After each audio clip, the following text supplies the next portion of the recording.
Olá!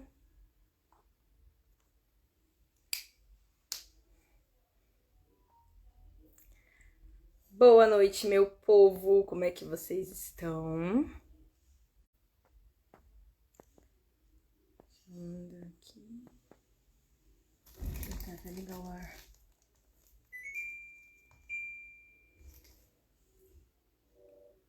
Boa noite! Quem for entrando já aproveita para encaminhar para os seus amigos para fazerem parte aqui com a gente da live. Tô fazendo a minha parte também já encaminhando. Eu encaminho para a galera aqui. Inclusive, desculpem por sempre incomodar vocês. Ai, Deus.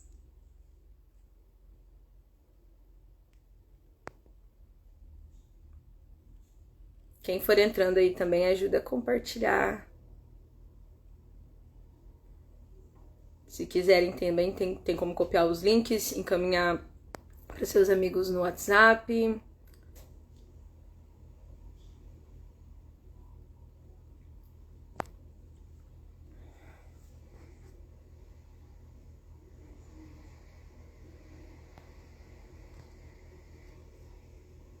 Oi, Gabi.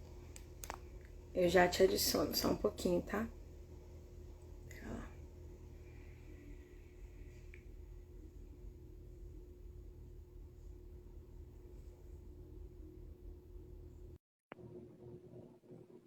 Foi. Já convidei, agora acho que você tem que aceitar. Não é pra gente entrar. Aí, entrou. Aê! Senhor, Pai, Eu Senhor! tô até que tomando um cafezinho, ó. Como que vocês estão? Aê! Bem, Todo mundo gosta de um café. E sempre. aí, animados? Segunda-feira brava, né? Ai, ai. Gente, sejam muito bem-vindos. Quem estiver acompanhando aí a gente, eu também já quero começar a live agradecendo o William e a Gabi por toparem fazer parte aqui, né, de mais uma live. Deixa eu só fazer um negócio aqui antes que eu esqueça. Nós estamos aí com esse projeto, né, das 23 lives que nós vamos ter com os 23 passos para um 2023 abençoado, né? E hoje eu trouxe aqui para participar junto com a gente desse projeto o William e a Gabi, que são os meus líderes. Eu falo que eles não deixaram de ser meu líder, apesar de eu estar, né, um tempinho mais lá em Tangará. São os meus líderes daqui de Sinop, da AD Sinop. E aí eu, né, vi um tema lá e falei, vamos trabalhar sobre este tema aqui com o William e com a Gabi. Então, muito obrigada por terem topado participar aqui com a gente. amém! Eu que agradeço. É uma honra. Nós agradecemos, é um projeto muito bonito, muito lindo mesmo. Às vezes, né, nesses dias a dia, principalmente nos mundos de hoje, o pessoal usa internet para tanta coisa, né? Às vezes até ruim. E a gente vê uma iniciativa tão nobre.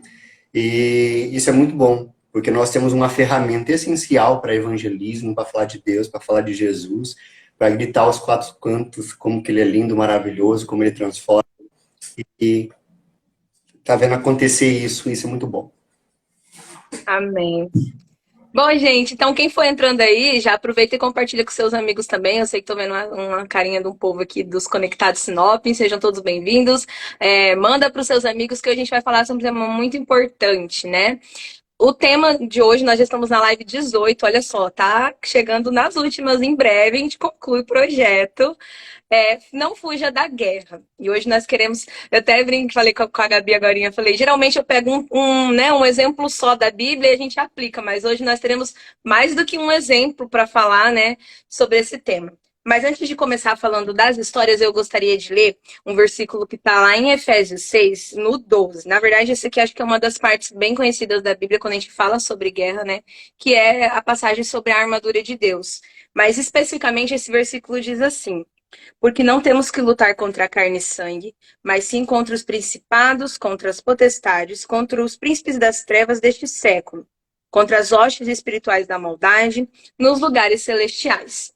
Então, baseado nesse tema, nós vamos falar sobre personagens que viveram guerras físicas mesmo, né, na Bíblia, Só que a gente vai aplicar para as nossas vidas, porque o que a Bíblia nos traz é que hoje em dia a gente não tem mais que viver, né? Essas guerras, né? Principalmente quando se trata de Brasil, nós somos um país, graças a Deus, muito privilegiado por não enfrentar, né, essas questões assim de embates contra outras nações, mas que todos os dias, na verdade, nós enfrentamos sim guerras, né? E são as guerras espirituais. E o tema de hoje é justamente muito importante, que é não fuja da guerra. A gente não pode estar alheio desta guerra. E aí eu gostaria então que vocês começassem aí já falando sobre, né, um dos temas que eu encaminhei lá para vocês. E aí a gente vai aplicando, conversando, fazendo aquele bate-papo, aplicando nas nossas vidas, tá? Amém. Amém, glória a Deus. Nós vamos iniciar falando então desse tema tão forte, até mesmo porque nós vivemos em constante guerra espiritual, né? O que diz muito sobre o cristão hoje é o nosso posicionamento mediante a essas situações, mediante a essas guerras, né? E é isso que nós vamos falar um pouquinho hoje, porque a Bíblia ela nos instrui como agir, como ser, como nos posicionar mediante a esse mundo a qual nós vivemos hoje e as guerras espirituais que nós vivemos hoje. Como você colocou, Evelyn, nós não vivemos mais guerras físicas, né? Principalmente aqui no Brasil, nós temos uma liberdade em servir a Cristo, uma liberdade em poder falar do amor dele, em congregar, em cantar, em viver o Evangelho. Só que nós vivemos uma constante guerra espiritual, que para ser cristão não tem como fugir dessa guerra. E o nosso posicionamento, né? A nossa forma de nós estarmos mediante dela é que vai dizer aonde nós vamos chegar. E a Bíblia ela nos traz relatos, a exemplo de Débora, né, e Baraque, que é um exemplo muito lindo da nossa Bíblia, que ela vai trazer a história, né, de Débora, uma profetisa, juíza de Israel, que, juntamente com Baraque, vivenciaram uma guerra física e espiritual também, e que nos traz um ensinamento muito lindo de como nós vivermos e nós agirmos mediante a esse mundo que nós estamos vivendo. Então, primeiro, Sim. né? Muitas pessoas pode ser que estejam se perguntando, mas quem era Débora, né? Como que ocorreu essa história? Então, a gente vai falar um pouquinho dessa mulher. Quem que ela era? A Débora, ela era uma simples dona de casa, né? Esposa de Lapidote, era a mãe. É interessante a gente dizer que foi a única mulher das Escrituras a ocupar um cargo político elevado. E foi por escolha do seu próprio povo, né? Isso é muito importante e muito lindo também, né? Como que Deus age, como que Deus trabalha. E antes de se tornar juíza, ela era conhecida como mãe de Israel, porque ela era uma conselheira do seu povo. Ela exercia o seu chamado à sombra de uma palmeira que ficava próxima à sua casa. E isso me leva, assim, a perceber como que às vezes a gente fala assim, mas eu não vou fazer tal coisa porque eu não tenho condições, eu não tenho onde fazer e nem como fazer. Mas ela exercia o seu papel à sombra de uma palmeira. Então, ela usou uma palmeira para fazer, ela não deixou de fazer. Né? Ela criou a situação para que desse certo. E ela era uma profetisa do Senhor, que ela, então, foi escolhida para julgar o seu povo, né? E qual era o contexto? O que estava se passando com o povo de Israel naquele momento? Ela julgou Israel durante o período de opressão por Jabe. Quem que era Jabe? Jabe, ele era um desprezível rei de Ázer, né? E ele perseguia os israelitas. Então, o contexto ali era um contexto preocupante. Como que estava o povo de Israel? O sistema judicial de Israel estava corrompido. O exército, ele era impotente para defender as fronteiras do país. O sacerdócio da nação israelita, ele não tinha mais nenhuma expressão. Então, estava vivendo um período muito difícil, não era mais possível levar uma vida normal. E aí foi nesse contexto que Débora se tornou juíza, né? E, por fim, a gente vai ver juíza e também libertadora do povo, né? Em tempos de guerra, libertar o povo desse tempo de guerra. E Jabin, ele mantinha Israel uma opressão muito grande. Né? A palavra do Senhor ali, no livro de Juízes, no capítulo 4, ele vai começar a discorrer sobre essa história, E ele vai começar dizendo que o povo se distanciou do Senhor. Voltou, ele já havia sido liberto, e ele voltou novamente a práticas que traziam tristeza a Deus. Práticas que não eram do agrado de Deus. E o que acontece? Nesse momento é que Israel, Deus permite com que Israel venha a ser cativo, né, desse povo, dos cananeus, e principalmente de Jabim, que estava sob esse poder, juntamente também com o seu capitão, Císera, que era um capitão que ele mantinha, tinha um poder, uma força muito grande, um exército muito grande. O exército do cananeu nesse período é um exército que ele tinha uma força maior do que os outros exércitos, até mesmo porque eles tinham carros de ferro, que na época era algo que trazia para eles uma força muito grande. Né? Então, com todo esse poder que eles tinham, eles mantinham Israel sob o jugo deles. E o que acontece? No capítulo 3, vai mostrar que o povo de Israel começa a buscar ao Senhor. Eles começam a pedir ao Senhor socorro. Só que daí eles vão fazer o quê? Eles pedem ao Senhor socorro e eles vão até Débora, que era juíza, buscando que Débora ajuizasse, pedisse ao Senhor, intermediasse naquele momento uma solução para aquela situação a qual eles encontravam. E a partir desse momento, Deus começa a agir através da vida de Débora para que viesse a libertar o povo de Israel. Então, nós vemos ali que o povo, ele se voltou ao Senhor. Houve uma necessidade do povo se voltar ao Senhor, mesmo estando em sofrimento, passando por situações igual nós estamos passando hoje, né? Nós estamos começando a vivenciar algo hoje, que eu estava fazendo esse estudo aqui, eu estava aplicando isso no que nós estamos vivendo. Sim, nós estamos vivendo hoje um momento em que o povo precisa se levantar e ir para o joelho e buscar em Deus algo, uma estratégia para que a gente possa viver esses momentos que nós estamos vivendo. E foi o que o povo de Israel fez naquele momento, foi até Débora e pediu a Débora para que ela buscasse no Senhor uma escapatória, buscasse no Senhor algo para transformar aquele momento. E é onde Deus, ele coloca uma estratégia para que seja trabalhado. E o legal é que Deus não desprezou porque ela era uma mulher, né? E nem porque ela era olha como que as mulheres se entendem. E é um contexto, né? Porque naquele contexto ainda, se você for olhar, a mulher, ela não tinha a mesma visibilidade que ela tem hoje. Entendeu? Exatamente. Não tinha a mesma. Vivia-se num lugar onde a mulher, ela tinha uma participação mais restrita dentro da sociedade, historicamente falando. E o que acontece? Naquele mesmo contexto, Deus levanta uma mulher que mantinha-se fiel a ele, que mantinha-se dentro da vontade de Deus, para que Deus viesse, através dela, modificar aquela situação. E às vezes Deus nos chama para fazer algo e a gente fala, meu Deus, o que eu sou, né? Por que eu? E com isso a gente aprende que Deus, ele usa quem ele quer, na hora que ele quer, né? Exato. E ele honra. E entra na história uma outra pessoa que é o Baraque, né? Porque daí, se a gente observar Baraque, ele talvez seria o ideal para ir lá na frente, buscar. Porque a Bíblia não narra que ele era uma pessoa ruim, pelo contrário, tanto que ele ia até Débora, porque ele era uma pessoa que confiava em Deus. Mas, se a gente fosse colocar assim, porque o que você falou é muito certo. Tipo, Deus, ele usa as pessoas mesmo diferentes. As histórias da Bíblia, até acho muito legal quando a pastora Thalita, que eu escuto muito mensagem delas, que ela fala, é cinematográfica, né? Deus gosta de fazer, assim, usar o improvável. Porque Baraque poderia ter sido, sim, o libertador. Mas ele sentiu uma coisa que muitas vezes eu também sinto, que é um medo. Às vezes a gente sabe o que é certo, a gente sabe como fazer, sabe como ir lá, batalhar, lutar, mas ao mesmo tempo a gente fica assim, se restringe por esse sentimento. E aí é quando ele entra, né, buscando socorro de alguém que era improvável de realizar aquela função. E o interessante é que se você for analisar ali, quando Débora pede para pede para alguém chamar Baraque vem até ela faz uma indagação a ele.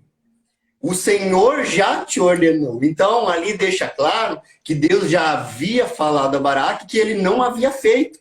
Não te indagou Deus pedindo para que você fizesse isso, e ele não fez.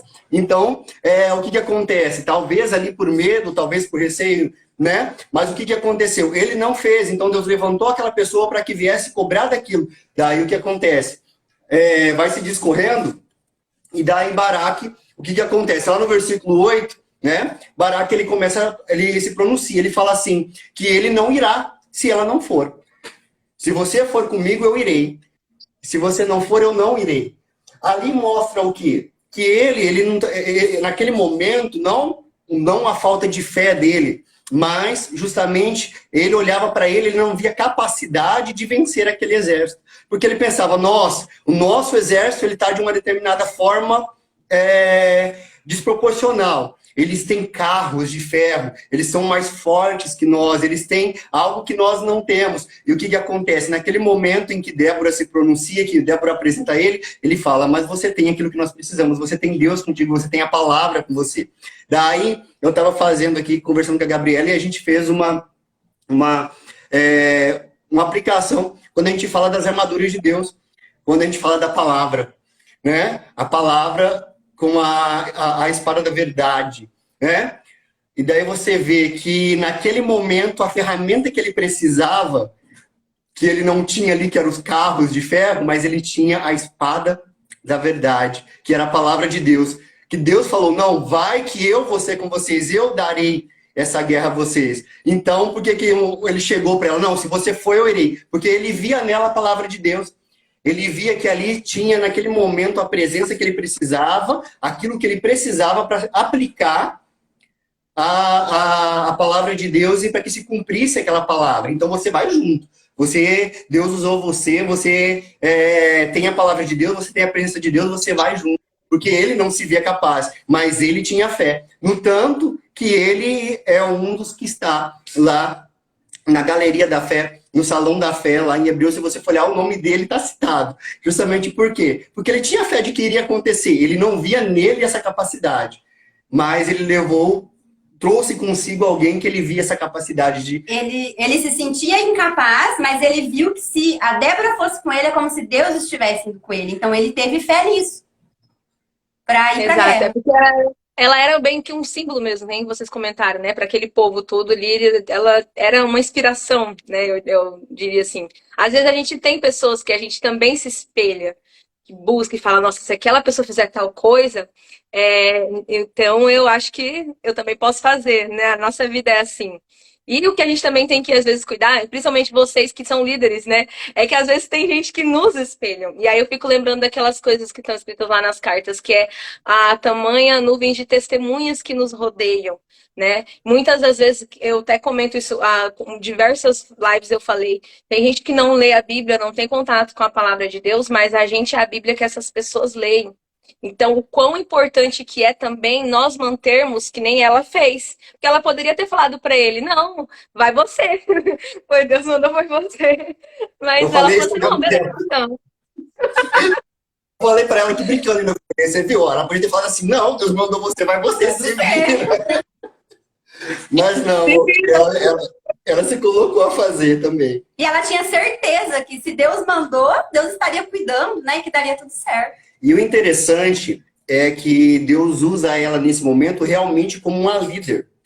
Por quê? Porque Deus não somente pede para que ela chame ele, para que ele envolva todo mundo, que ele escolha o exército, que ele traga o exército, mas Deus aponta para ela toda a estratégia de quem chamar. Não foi porque a pessoa vai lá, chama o exército, monta o exército e vem a mim. Não, vai e chama. Essa tribo. Ela deu até os nomes de quem precisava, as tribos que precisavam ser chamadas.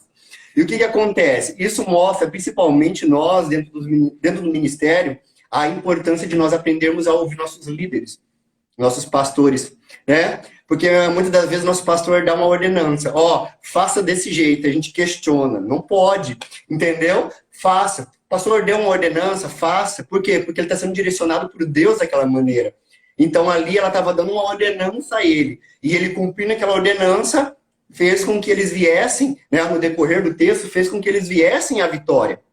Né? Porque daí o que acontece? chega naquele momento, o capítulo 4, o capítulo 5 vai discorrer também. O capítulo 5 deixa mais explícito ali o que ocorreu durante a batalha, que Deus mandou uma chuva para que esses carros não viessem a sair do lugar, para que os cavalos ficassem alvoroçados. E você vê ali o exército sendo destruído pelo exército de Israel. E o que é mais lindo nisso é que tudo isso Deus já havia direcionado a ela de como fazer, como acontecer.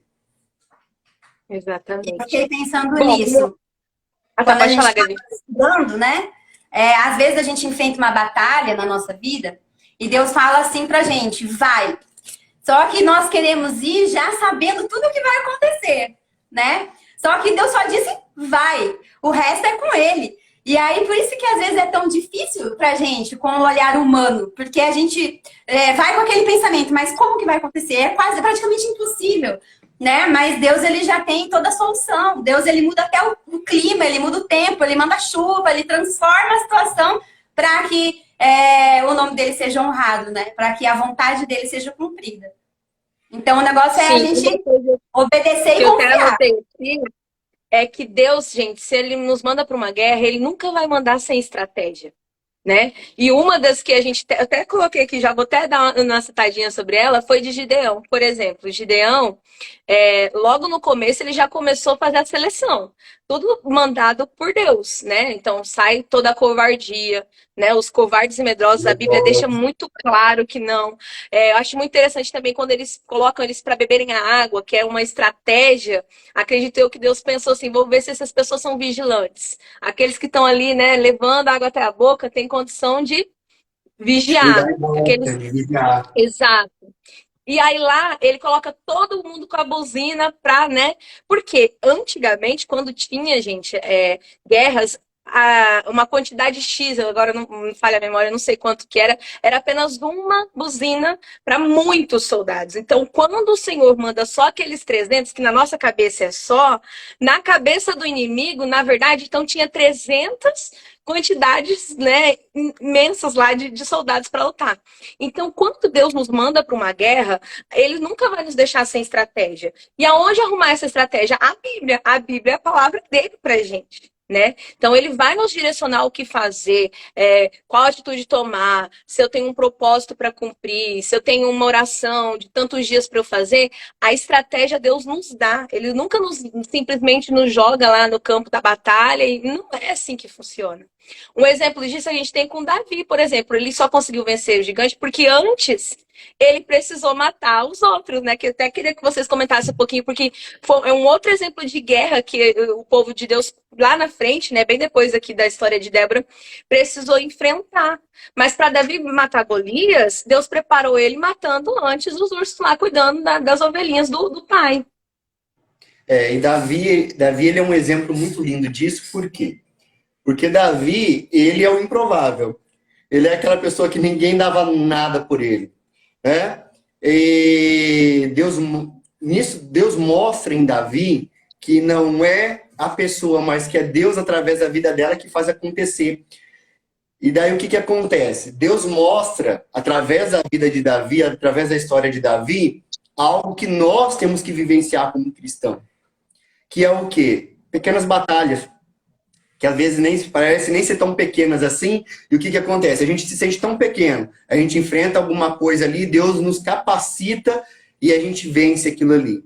Né? Às vezes a gente vence murmurando, mas o que acontece? Às vezes essas coisas tão pequenas que a gente vai passando no nosso dia a dia, batalhas que nós vamos vivenciando no nosso dia a dia, é justamente experiências que nós estamos obtendo para que possamos vencer algo maior, enfrentar algo maior, ou Deus nos usar em algo muito maior, porque ali quando ele estava enfrentando um urso, quando ele estava enfrentando ali, né, o leão, quando ele estava ali cuidando das ovelhas no pasto, era ele aquilo ali, era eles e as ovelhas e aqueles animais, não tinha visibilidade, não tinha ninguém, era somente aquilo ali que ele precisava fazer. Chegou lá na frente, ele tinha um exército para defender.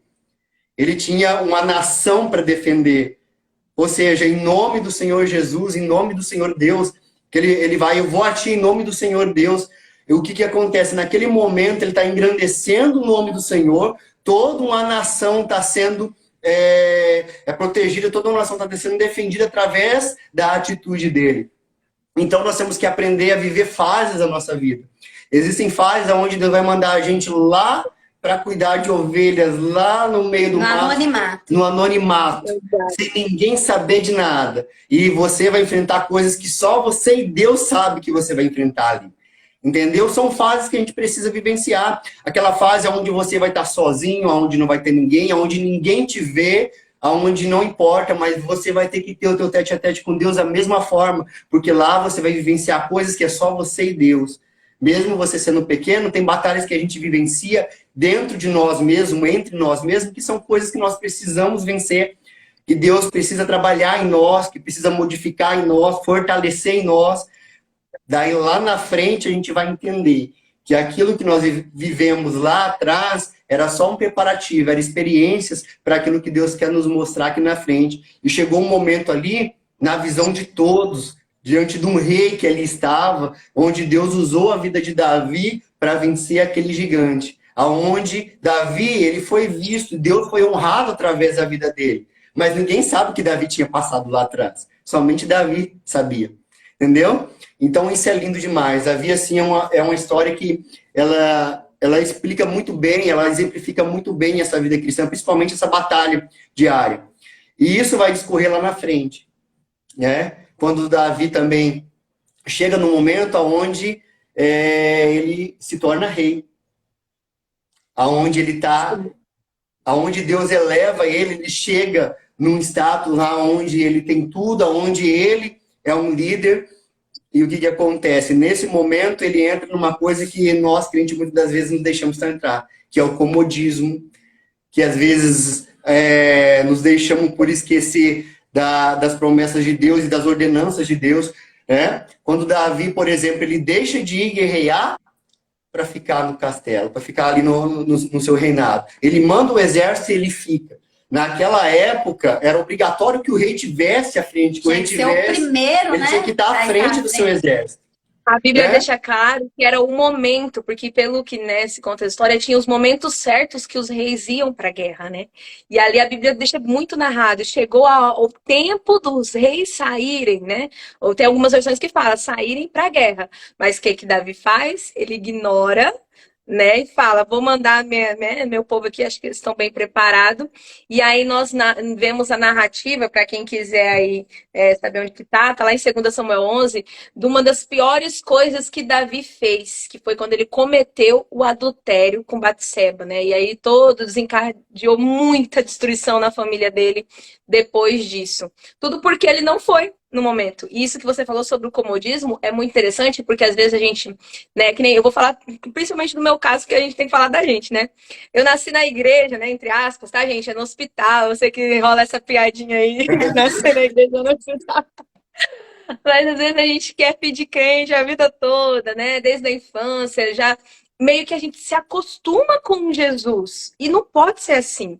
Você não pode ter uma vida achando que tudo tá tudo perfeito e maravilhas, nessa coisa de achar que você é super-herói. Às vezes eu acho que penso que Davi pensou, né? Não, já tá tudo ganho, né? Eu tenho uma equipe boa que vai poder me representar bem lá, vou ficar por aqui no palácio. E nos mostra que a gente não pode ignorar a guerra em momento nenhum, seja lá no começo, na hora que ele enfrentou, matando o gigante, até depois dele lá como rei. Né? Às vezes a gente acaba fazendo isso, dando essa ignorada, e é quando nós falhamos. E a gente vê que foi uma tragédia na família, né? E assim, as guerras que ele foi, que ele encarou, que ele enfrentou, ele foi honrado. E aquela guerra que ele não foi, então veio as consequências. Né? Então a gente tem que também pensar sobre isso, o que a gente deixa de fazer. O que o Senhor quer que nós façamos e a gente está negando. Vai vir a consequência, porque o Senhor está contando com que eu faça, com que você faça. E principalmente nesse momento que nós estamos vivendo, tem algo essencial nisso, nessa palavra em si. Porque hoje nós estamos vivendo um momento crucial, principalmente para a igreja, de posicionamento da igreja, igual nós estávamos falando no início. Nós estamos nos posicionando em guerra espiritual, porque nós estamos vendo, tanto no cenário político e no cenário social, que as coisas estão apertando para a igreja na Terra. As coisas estão se voltando contra os nossos costumes, contra aquilo que nós acreditamos, os nossos valores. Tudo aquilo que nós defendemos estão lutando contra isso. E o que acontece? Deus, principalmente esse tempo atrás, fala assim que me deu um tapa na cara muito legal, porque eu sou professor e muitas das vezes dentro da instituição, entre colegas de trabalho, entre alunos, a gente vê muitas das vezes alguns questionamentos que são levantados. E eu, né, algum tempo atrás, eu fiquei quieto. Em algumas situações, eu acabei me abstendo em algumas situações e Deus me cobrou isso. Por quê? Porque ele precisava do meu posicionamento. É a mesma coisa que aconteceu com Davi. Ele se acomodou, ele não foi, ele ficou neutro e aquele comodismo dele, aquele momento dele ali, muitas das vezes levou ele a um pecado e levou a consequências. E nós estamos vivendo um momento, numa guerra que a gente não pode, nós precisamos nos posicionar. Porque nós somos homens e mulheres soldados de Cristo. E nesse momento nós temos que sim se posicionar em favor das famílias, em favor da palavra de Deus, dos princípios cristãos, daquilo que nós defendemos mediante ao mundo. Seja na escola, seja na faculdade, seja na família, né? Seja igual nós estamos fazendo agora, seja numa live, nas redes sociais, em todos os lugares, mas aí o que tem muita gente que faz, prefere ficar neutro, e essa neutralidade hoje é um perigo muito grande, um perigo muito grande. Então, Davi, nesse momento em que ele se acomoda, que ele fica ali, e ele manda outras pessoas para a guerra, tem muita gente assim, como Davi, em casa, escondido, quietinho, enquanto outras pessoas estão lá guerreando. Né? E muitas das vezes esse comodismo acaba nos gerando oportunidades que o inimigo apresenta de pecado, uma fraqueza, de fraqueza espiritual, e muitas das vezes a gente está morrendo espiritualmente. Por quê? Justamente por falta de posicionamento, de se colocar lá na guerra. Não, eu estou aqui, eu vou guerrear pelo aquilo que eu acredito, eu vou lutar pelo aquilo que eu acredito. Sim, e uma coisa que eu acho muito importante, você falou sobre mandar pessoas para a guerra no nosso lugar. E agora eu quero chamar muita atenção de jovens, que eu sei que tem gente que, né, e ainda mora com seus pais e tudo mais. Uma frase que meu pai fala muito, tanto para mim quanto para o meu irmão, é bem assim: Evelyn, Micael, Deus não tem neto, Deus tem filhos. O meu relacionamento com Deus é o meu relacionamento com Deus. Deus não é neto, Deus não tem neto, vocês não são netos de Deus, vocês precisam agir como filhos. E aí eu cobro isso, eu falo isso às vezes para pessoas, né? Às vezes a juventude, vocês são líderes, vocês sabem muito bem do que eu tô falando. A juventude às vezes é muito alheia. Ah, se meu pai tá orando por mim, se minha mãe tá orando por mim, aí tá tudo certo. Não, não é assim. A gente também tem que se posicionar como cristão de verdade. A gente também tem que lembrar que nós temos que agir como filhos, né? Não posso simplesmente mandar alguém ir por mim naquele campo de batalha. Eu também preciso guerrear, né? Abrir os olhos espirituais. Inclusive, uma das coisas que eu coloquei sobre abrir os olhos espirituais, você comentando sobre o país, muitas das vezes a gente olha e fala: ah, mas é só política, ah, mas é só sociedade. Gente, é muito claro a batalha espiritual que a gente está travando nesse momento. E aí me faz lembrar de uma das coisas que eu anotei aqui, que foi sobre Geazim. Geazim, ele era um jovem, né? A Bíblia trata ele como um moço, né? Ainda, e que ele não conseguia enxergar, né? Tanto na hora que estava ali aquela guerra travada, eles não conseguiam enxergar o exército, né? E aí eu peço para que Deus possa abrir. Senhor, eu peço-te que abra os olhos para que ele veja. Então, gente, a gente precisa entender, não é só política, não é só a sociedade.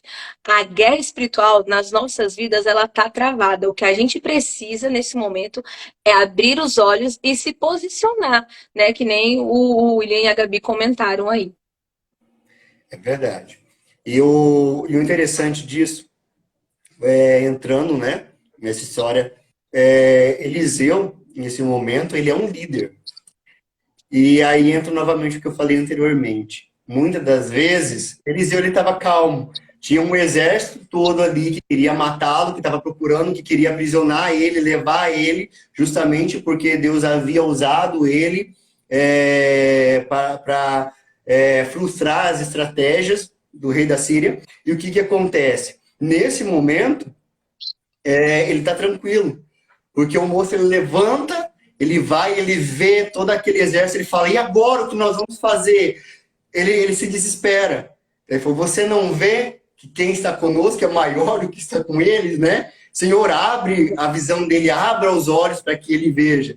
Então, muitas das vezes, o que acontece? Nós somos fracos mediante algumas situações onde nós não vemos. Às vezes a liderança propõe um trabalho, já aconteceu conosco isso, na liderança, a gente propor um trabalho, principalmente em outros momentos. Alguns anos atrás, nós estávamos na liderança de jovens em uma determinada igreja, e o que aconteceu? Nós propomos um trabalho para ser realizado, e várias pessoas se levantaram. Meu Deus do céu, como que você vai fazer isso? Na época era um trabalho de evangelismo, recém tinha aberto reformada a Avenida Tarumãs, e juntava muitos jovens ali, ouvindo som, bebendo, fazendo bagunça ali, né?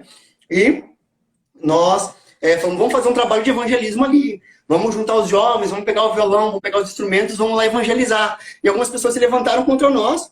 Falaram, não, porque vocês vão lá, olha lá como que está aquela situação, você vai lá, você vai levar os jovens no meio de uma bagunça, no meio de algo que é totalmente do inimigo, o que vão... É perigoso algum jovem ficar lá. Eu vi até isso, e daí eu falei, meu Deus do céu, não posso isso, não posso ouvir isso. Eu falei, não, nós vamos. E daí, tipo assim, algumas pessoas não foram, emburraram com a gente, não concordaram com a ideia, não foram. E aquelas pessoas que adotaram a visão, que adotaram a ideia, que foram com a gente, viveram coisas extraordinárias. Porque a gente foi simplesmente com poucas pessoas que foram, os instrumentos, e a gente chegava com as pessoas sentadas assim, a gente pode cantar um louvor para você, pode falar de Jesus para você, as pessoas permitiam, e a gente cantava, e as pessoas começavam a cantar, lágrimas rolar, pessoas choravam, a gente começava a andar, pessoas começavam a acompanhar a gente, porque queriam estar junto, e acompanhar junto pessoas que estavam ali, jovens que estavam ali, pessoas que estavam ali tristes, brigando, teve um casal brigando, discutindo, a gente chegou na janela do carro deles, o Espírito Santo tocou no coração para a gente retornar ainda, nós havíamos passado já, voltamos, começamos a cantar, e o Espírito Santo tomou aquele lugar assim, foi algo extraordinário. Eles foram posteriormente na igreja, ouviram a palavra do Senhor, vários jovens que a gente participava, que a gente cantava ali, que a gente convidava ali, depois ia nos cultos. Então o nome do Senhor foi glorificado, foi algo assim extraordinário, foi um projeto assim grande. Mas o que acontece? Visões, a visão que as pessoas tinham desse trabalho precisava ser adotada por todos, entendeu? E infelizmente algumas pessoas não tinham essa visão. Isso mostra o quê? Às vezes nós precisamos cuidar com isso, né? Nós temos aí o nosso líder, o nosso pastor Amarildo, é um homem que eu tenho uma estima muito grande, que eu tenho um respeito muito grande. E o pastor Amarildo, ele... Quantas e quantas vezes eu vou ter ele, pastor, me ajuda nisso, pastor, o que eu faço nisso? Porque eu sei que ele é meu líder, ele tem uma visão que muitas das vezes eu não tenho. Eu me desespero, já houve momentos que ele chegou para mim assim, ó, vamos fazer assim. Eu falei, meu Deus do céu, né? Chegar para a Gabi e falar, amor, o que nós vamos fazer? O pastor que a gente faz isso, eu não vejo assim, será que vai dar certo? Eu tô com medo, entendeu? Mas o que acontece? A gente vai lá, não, vamos adotar, vamos lá, vamos fazer, e Deus honrar aquilo, ser algo extraordinário, ser algo maravilhoso. E a gente falar assim, não, realmente Deus usa o nosso pastor, nós temos que seguir, né, obedecer essa visão dele, que Deus usa ele de uma forma extraordinária. E isso é justamente o que aconteceu naquele momento. A guerra também é isso, né? Nós vivemos em uma constante guerra. O nosso pastor está, principalmente nesse momento, nos orientando todos os dias, todos os cultos. O pastor, ele orienta, ele fala, pessoal, vamos fazer isso, vamos fazer aquilo, vamos orar, vamos nos posicionar. Há uma orientação do nosso pastor nessa guerra. E nós temos que aprender a enxergar isso, a ouvir isso, né? E não somente também ouvir, mas também ajudar a orar, a interceder e estar com ele nessa batalha, estar com ele nessa guerra, nessa estratégia, né? É igual o Gedeão. O Gedeão, ele separou os 300. Já pensou se daqueles 300 ali, alguém... Porque naquele momento que ele separa os 300, ele já estava escolhendo ali, Deus já estava determinando ali aquelas pessoas que realmente estariam com ele, que não ia voltar para trás, porque daqueles medrosos que ficaram ali, você falasse, nossa, a hora que eles viram lá como gafanhotos, porque a Bíblia fala que eram como gafanhotos, como a areia da praia, a quantidade que tinha. Então eles oravam, ai meu Deus, eu vou sair correndo daqui, né? Vão retornar tudo, vão ficar com medo. Ah, o que que eu vou fazer? Vou pegar uma trombeta e vou lá assobiar e vou vencer eles como? Iriam retornar. Não, ficaram os 3 anos que Deus sabia que ia fazer a diferença. Entendeu? Que sabia que ia adotar aquela visão, aquela estratégia que Deus tinha dado para Gideão. E isso para a guerra é essencial. Nós buscarmos no Senhor, na palavra dele, buscarmos na nossa liderança, buscarmos sempre em oração, seguir as estratégias que Deus dá a nós. Ter fé, né? Eu não tô vendo solução, não tô vendo como que vai ser o fim, mas eu tenho fé que Deus está comigo, porque esse é o essencial, né? Porque tantos personagens enfrentaram batalhas e ficaram tranquilos, vamos dizer assim. Por que que ficaram assim? Porque eles sabiam que não estavam sozinhos. Eles não estavam enfrentando uma batalha sozinhos. E é essa visão que o jovem cristão, o crente tem que ter. Você não está enfrentando a batalha sozinho. O Senhor está do seu lado. E é Ele que nos dá força. A nossa força humana, ela é pequena, a gente não consegue fazer nada com ela. Mas o Senhor nos dá a força que realmente precisamos, a força que vem dele, a força espiritual. Amém. Gente, e uma das coisas que você precisar ir, ó, cingir, né, com a armadura de Deus, leia lá em Efésios 6, que vocês vão ver. Nós não estamos sozinhos, né? Que nem eu falei, Deus nunca vai nos lançar no campo de batalha sem antes nos preparar, mas também a gente precisa se posicionar, né? Não deixar que o medo, né, que as aflições nos impeçam de fazer o que ele realmente quer, o que ele já nos ordenou. E aí, você tem mais alguma coisa para falar? E aí? Não é isso aí, gente. Acho que isso é um tema muito importante, principalmente nos dias que nós vivemos. Lá em Efésios 6, né, Deus, ele nos apresenta ali, ó, você tem uma armadura para você para a guerra. Usa ela que não tem como você perder. É o que eu trouxe para ti, que é a palavra, né, o cinto da verdade, a couraça da justiça, né, a sandália do evangelho da paz, o escudo da fé, o capacete da salvação. A gente está munido de tudo que nós precisamos para vencer. Estamos munidos de tudo que nós precisamos para vencer. O negócio é nós nos apropriarmos disso. Né? Às vezes a gente se acomoda. Hoje nós estamos vivendo uma geração que muitas das vezes tem o costume de proletar tudo. Amanhã eu oro, amanhã eu leio, amanhã eu faço, amanhã eu jejuo. Gente, faça hoje. Nós estamos vivendo, não é nem... Antigamente a gente ouvia muito, né? Estamos vivendo os últimos minutos da igreja na Terra. Agora eu falo que a gente está vivendo os milésimos. Agora a gente tem certeza. Se antes eram os minutos, quando eu era pequeno eu ouvia, nós estamos vivendo os minutos. Agora é os milésimos, então. Porque Jesus está muito perto.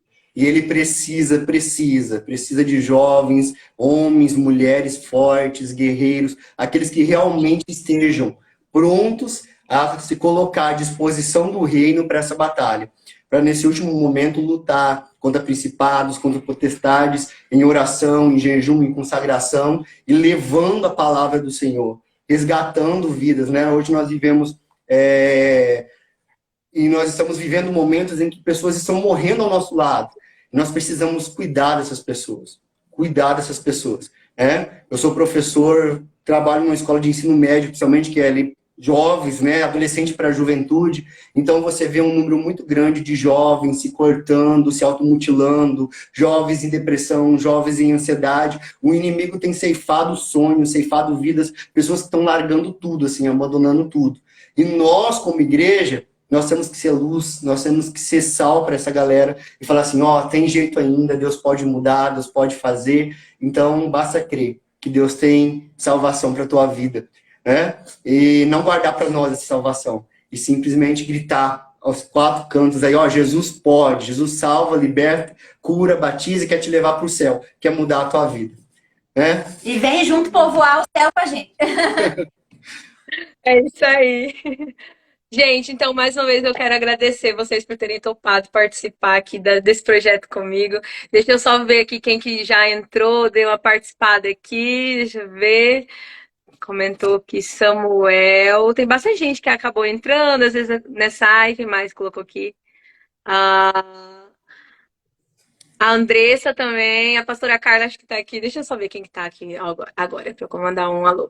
A irmã Rejane, o Diego, a Andressa, a irmã Sandra, minha mãe tá sempre apoiando e a Deise. Deus abençoe muito a vida de vocês, tá? Todo mundo que Amém. comentou aí também, Deus abençoe. E muito obrigada, William, muito obrigada, Gabi. E não vai ficar só nesse projeto, tá? Então já vou deixar, Glória já a aviso, Deus. tô falando todo mundo, Estamos pra vocês juntos. participarem mais vezes. Vai ser bênção. Amém. Glória a Deus. Deus abençoe. Parabéns, Amém. Eve. Maravilhoso. Que Deus continue te usando assim poderosamente. Uma atalaia do Senhor aí, falando o evangelho, salvando almas, alcançando vidas, né? Glória a Deus. Amém. Muito obrigada por toda a liderança, né? Por todo apoio. Vocês são pessoas maravilhosas. Já cansei de falar isso, mas né? Não custa lembrar. Ai, ai. Gente, muito obrigada a todo mundo que acompanhou. Que Deus abençoe muito vocês. Eu vou deixar a live salva, então vocês também podem caminhar para os seus amigos. Compartilhem essa palavra com eles. E essa semana nós teremos mais live, então eu aviso vocês pelo Stories, tá bom? Tchau, fiquem com Deus. E Deus Tchau. abençoe. Beijo. Tchau. Beijo.